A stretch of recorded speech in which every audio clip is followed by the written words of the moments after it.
Scheme 3 میں شیخ راشد صاحب کے گھر کی بھی ریکی ہو رہی تھی، لال حویلی کی بھی ریکی ہو رہی تھی، پھر یہ شیخ شاکر اور پھر ان کی جو فیملی کے دوسرے لوگ ہیں ان سب کی ریکی بھی ہو رہی تھی، ایون شیخ عمران جو ان کے پی اے ہیں ان کے گھر کے سامنے بھی گاڑیاں کھڑی رہتی تھیں،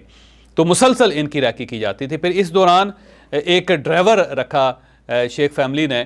اور یہ جو نیا ڈرائیور تھا وہ 3-4 دن رہا ان کے پاس، اور ان سب کا خیال ہے کہ یہ ڈرائیور کا کمال ہے، کیونکہ نیا ڈرائیور تھا اور وہ کھانا لے کے جاتا تھا، اور ظاہر کھانا تو باہر ہی رکھتا تھا، شیخ صاحب سے ان کی ملاقات ڈرائیور کی نہیں ہوتی تھی، لیکن وہ بھانپ کے ساری چیزوں کو، پھر وہ غائب ہو گیا۔ جب غائب ہوا تو سب کا خیال شروع میں یہ تھا کہ انہیں شاید ایجنسیز نے اٹھا لیا ہے، لیکن پھر ظاہر ہے ایجنسی نے تو نہیں اٹھایا ہوگا، ہو سکتا ہے وہ ایجنسی کے ساتھ ہی اس کا تعلق ہو، وہ آیا اور اس سے مخبری کی اور اس کے بعد اپنا کام ختم کر کے چلا گیا۔ بہرحال پھر 3 دن پہلے شام 5 بجے کے 5-5:30 بجے کے قریب اچانک چھاپا پڑا، اور اس گھر میں جس میں شیخ رشید صاحب موجود تھے وہاں پہ پولیس، FIA اور اس کے ساتھ سیکرٹ ایجنسیز پہنچ گئی۔ پھر اس گھر کو کارڈن آف کر لیا گیا ہر طرف سے، پھر پولیس اندر داخل ہوئی، اندر داخل ہونے کے بعد شیخ صاحب سے کہا گیا کہ شیخ صاحب اب آپ نے ہمارے ساتھ چلنا ہے۔ شیخ شاکر جو ان کے بھتیجے ہیں وہ کھانا لے کے آئے تھے وہاں پہ، تو مجھے لگتا ہے کہ یہ بھی ہو سکتا ہے کہ جب وہ کھانا لے کے نکلے تو آہستہ آہستہ ایجنسیز ان کے پیچھے چلتی گئیں اور انہوں نے وہاں پہ سرکل کر کے پھر پکڑ لیا، یہ بھی ہو سکتا ہے، یا ہو سکتا ہے کہ پہلے سے اس گھر کا اندازہ ہو گیا ہو کہ شیخ صاحب یہاں پہ ہیں۔ بہرحال شیخ شاکر کھانا لے کے وہاں پہ پہنچے تھے، اور اس کے بعد فوراً وہاں پہ پولیس پہنچی، FIA پہنچی، کچھ سیکرٹ ایجنسیز پہنچی، اور انہوں نے شیخ رشید صاحب سے رابطہ کر کے دروازہ کھلوا کے ان کے اوپر کپڑا ڈالا، اور اس کے بعد تینوں کو گرفتار کر کے وہ ڈالوں میں ڈال کے لے کے چلے گئے۔ صرف ایک گاڑی جو شیخ رشید صاحب کی وہاں پہ تھی وہ وہیں پہ رہ گئی، لیکن اس کی چابی جو ہے وہ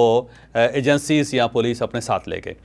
اور اس کے بعد پھر نہ شیخ رشید صاحب کا پتہ ہے، نہ شیخ شاکر صاحب کا پتہ ہے، نہ شیخ عمران صاحب کا پتہ ہے، کیونکہ انہیں ابھی تک کسی عدالت میں پیش نہیں کیا گیا۔ اب جو ان کے بھتیجے شیخ راشد ہیں ان سب کا کہنا ہے کہ اگر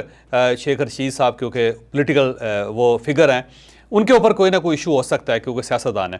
لیکن جو میرا بھائی ہے شیخ شاکر اس کا کوئی قصور نہیں ہے، تو بلکہ وہ بار بار درخواست کر رہے ہیں کہ شیخ شاکر کو چھوڑ دیں، ہماری والدہ کا انتقال 2 ہفتے پہلے ہوا ہے اور ہم نہیں چاہتے کہ ہم کسی قسم کا اور صدمہ برداشت کریں۔ پھر شیخ شاکر صاحب جو وہ ایک کارڈک پیشنٹ بھی ہیں، دل کا مرض ہے اور انہیں دوائیاں چاہیے ہوتی ہیں، یہ نہ ہو کہ ان کو وقت پہ دوائیاں نہ مل سکیں جس کی وجہ سے ان کی ہیلتھ خراب ہو جائے۔ تو میرا ذاتی خیال یہ ہے کہ یہ جسٹیفائیڈ ہے بات، کیونکہ شیخ شاکر صاحب اگر ان کو گرفتار کیا اگر ان کے خلاف کوئی کیس نہیں ہے تو ان کو چھوڑ دینا چاہیے، اور عمران جو PA ہے ان کا ظاہر ہے وہ بھی کسی بڑے جرم میں ملوث نہیں ہے، نہ اس نے کور کمانڈر ہاؤس پہ حملہ کیا ہے، نہ وہ GHQ گیا، وہ صرف ایک ملازمت کرتا تھا شیخ رشید صاحب کے ساتھ، تو ان کو بھی اگر رہا کر دیا جو دونوں کو، تو ان دونوں فیملیز کے ساتھ بڑی مہربانی ہوگی۔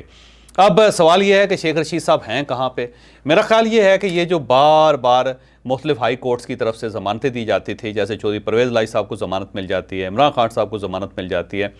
باقی جو لیڈرز ہیں ان کو ضمانت مل جاتی ہے، تو شاید اسٹیٹ نے اب یہ فیصلہ کیا ہے کہ اگر ہم نے کسی ملزم کو گرفتار کرنا ہے، جس میں ظاہر اب صداقت عباسی صاحب بھی شامل ہیں، جس میں عثمان ڈار صاحب بھی شامل ہیں، جس میں شیخ رشید صاحب بھی شامل ہیں،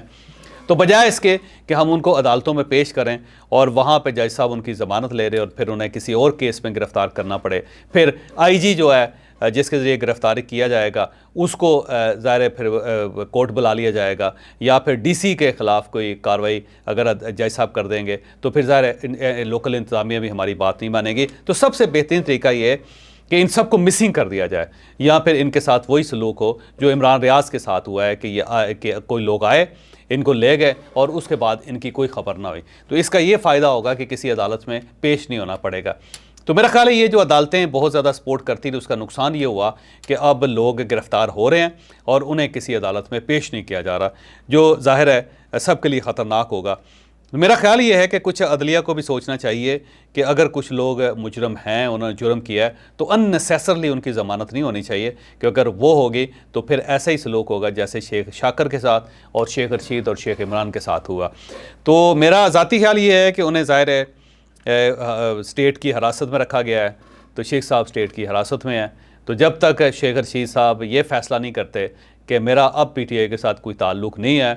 میں ان کا اتحادی نہیں رہا، میں عمران خان صاحب کے ان تمام اقدامات کی مذمت کرتا ہوں جو انہوں نے کیے، اور 9 مئی اور 10 مئی کے جو واقعات ہیں ان کے ذمہ دار عمران خان صاحب ہیں، اور اگر میں نے سیاست کرنی ہے تو میں اب پی ٹی آئی کے ساتھ سیاست نہیں کروں گا، یا پھر میں سیاست سے تائب ہو رہا ہوں۔ جب تک شیخ رشید صاحب اس قسم کا اعلان کرنے کے لیے راضی نہیں ہوتے،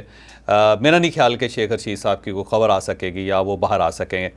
پھر کیونکہ وہ کیبنٹ کا حصہ ہوتے تھے، تو جب توشہ خانے کا کیس بنا، ایشو بنا، تو اس وقت بھی ظاہر ہے یہ وہاں پہ موجود تھے،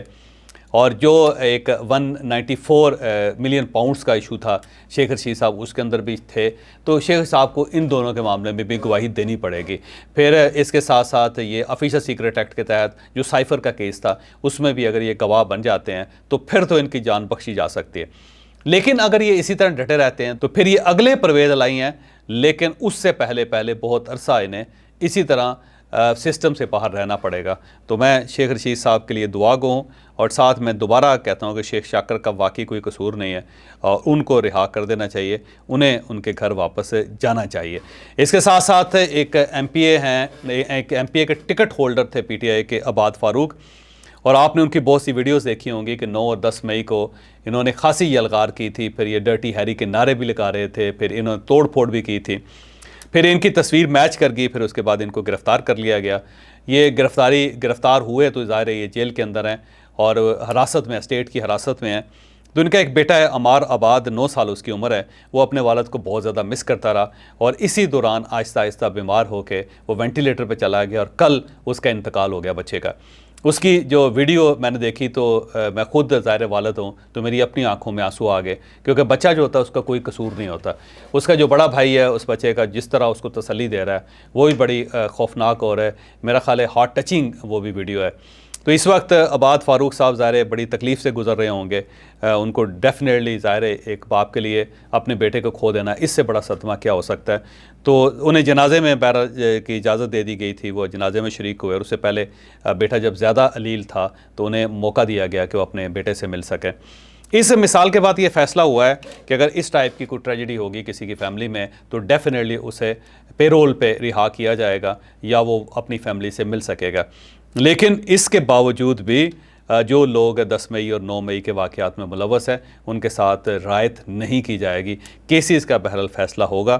تو یہ جو مثال ہے اس میں عباد فاروق صاحب کے لیے تو ڈیفینیٹلی ایک لیسن ہے کہ جب آپ اس لیول پہ جاتے ہیں تو پھر آپ کو اور آپ کی فیملی کو بہت کچھ بھگتنا پڑتا ہے۔ میرا خیال ہے عباد فاروق صاحب کو معافی مانگنی چاہیے اللہ تعالیٰ سے بھی، ریاست سے بھی، اور اپنے بچوں سے بھی، اور ساتھ میں آپ سب سے درخواست کرتا ہوں کہ آپ عباد فاروق صاحب کے لیے دعا بھی کریں، اور ساتھ اللہ تعالیٰ سے یہ بھی منت کریں کہ یا پروردگار ہمیں ان قسم کے حالات سے نہ گزار، کیونکہ واقعی کسی انسان کے لیے ایسے صدمے برداشت کرنا اتنے آسان نہیں ہوتا۔